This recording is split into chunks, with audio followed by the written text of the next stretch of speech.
In 2011, the neighbor to my east and the neighbor across the street decided to put cameras up on their roof. The neighbor to the east has their camera trained on our bedroom windows. The neighbor across the street has his camera pointed to the front of our house.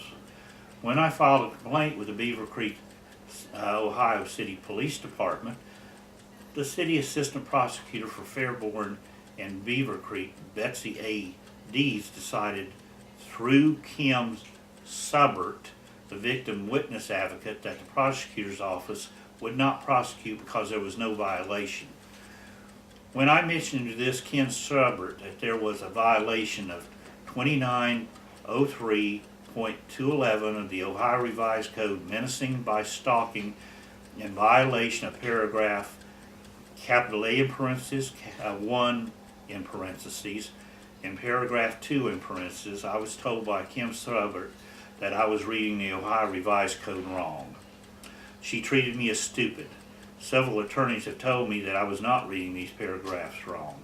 It is well known in Beavercreek and in Fairborn that politics are played, and when the police department advises the assistant prosecutor, she will usually go along with what the police want.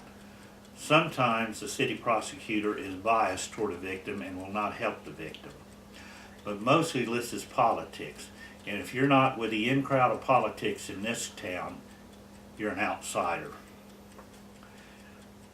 Kim Subbert and her assistant both work in the witness victim program and are both females. Both of the victims in Greene County are females. Because they have two females in the victim witness program to represent victims in Fairborn and Beavercreek, are they saying that there are no male victims in Fairborn and Beavercreek? Do they have a male working in this office as a victim advocate? Kim Subbert told me that the assistant prosecutor would not prosecute. I told her I would take it to the public. Then Kim said, if you do that, we cannot investigate. That is in complete contradiction to the verbal statements she made just before she said this. She was talking out of both sides of her mouth. What it is, she was lying. I've talked to other people in Fairborn and Beavercreek about this victim witness program in Fairborn. They have said it should be changed because ran by some female chauvinist pigs. And I'm not the one that said it, they said it. A person by the name of Mike Mayer, who was the city prosecutor when he was arrested for driving drunk under the influence of alcohol, is still the city solicitor / prosecutor as of 2013.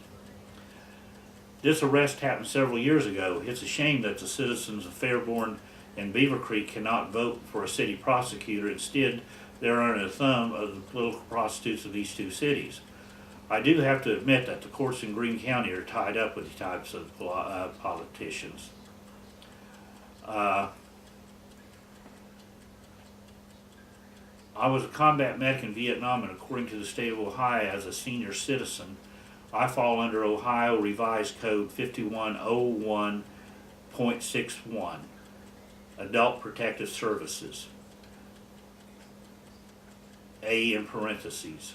I should be in a protective status. I was told by the city assistant prosecutor, Betsy A. Dees, that I do not fall under these protective services. In September of 2011, I picked the law office. Let me correct myself. In August or September of 2011, I picketed the law office of Betsy A. Dees, who happens to be associated with the Mike Mayer law offices. Betsy A. Dees is also the president of Greene County Bar Association. The Good Old Boys Network rides again. Several years ago, after these problems started with the neighbors to the east, his son and his son's friends would play football on the street when there is a park close by. According to Chapter 412, obstruction and special use of public ways, this is a City of Beavercreek ordinance. Cross-references can be made to the Revised Code of Ohio, ORC. The city ordinance fell under paragraph 412.03 and 412.07 about signs and if someone can play in the street or not. The next door neighbor's son and his friends would deliberately throw their ball onto our property, then come on our property and pick up their ball and drop their pants and moon us. We were told by the Beavercreek police they do not enforce the ordinances because they don't like the ordinance. We were trying to back up our vehicles out of our driveway, and we've been doing this for over 28 years. In 2012, the problems with my neighbor across the street started to escalate when he decided to park his vehicle and have his friends park their vehicles across the street from our driveway. This is somewhat of a narrow street, and for 28 years my family have been able to back out of our driveway without going into a right-of-way.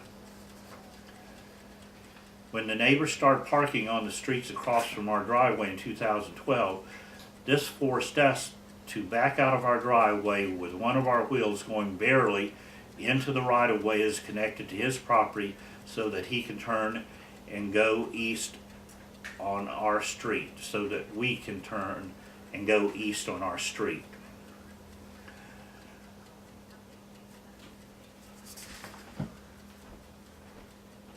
When we were trying to back our vehicles out of the driveway and we were having a hard time doing this because of what the neighbor across the street had done, I was told by a police officer by the name of Michael Hummel that I could not put my wheel into the right-of-way because that person owned the right-of-way and pays taxes on it. This is the same police officer that 4 years before said that anyone can park in or drive into a right-of-way in Beavercreek. I was also told by Captain Doyle Wright of the Beavercreek Police Department that I could back my car out of our driveway, turn the tail to the east, and back up 220 feet to a cul-de-sac and then turn east with the front of my car to go to the east. What crackerjack box did he get his common sense out of? The neighbor across the street started putting objects such as lawnmowers, rakes with sharp prone setting upright in the right-of-way at the edge of the road. This would keep us from backing up unless we can run across our yard through a ditch and up on a road to the east. When I made a complaint to the Beavercreek Police Department and showed them the Beavercreek Ordinance 76.10, placing objects in the right-of-way, capital A parentheses, capital B parentheses, I was told by Officer Scott Spangler that they did not enforce this ordinance because they did not like it. The object would be any man-made, tangible, or viable matter. Are they really saying they're not enforcing these ordinance in every case or just in select cases? Beavercreek police officers or any police officer are not employed to make their own laws and ordinances. They're only there to enforce what is on the books. A police captain by the name of Jeff, Fiorita, had the nerve to ask me in September of 2011 how I was going to vote in the general election. An officer by the name of Jim, Wuebben, slammed my cell phone on top of his cruiser after talking to another police officer on my phone. We have video and pictures of some of these things happening with these police officers. At this time, we're under fire from the political prostitutes of the Fairborn Court and one Greene County Court.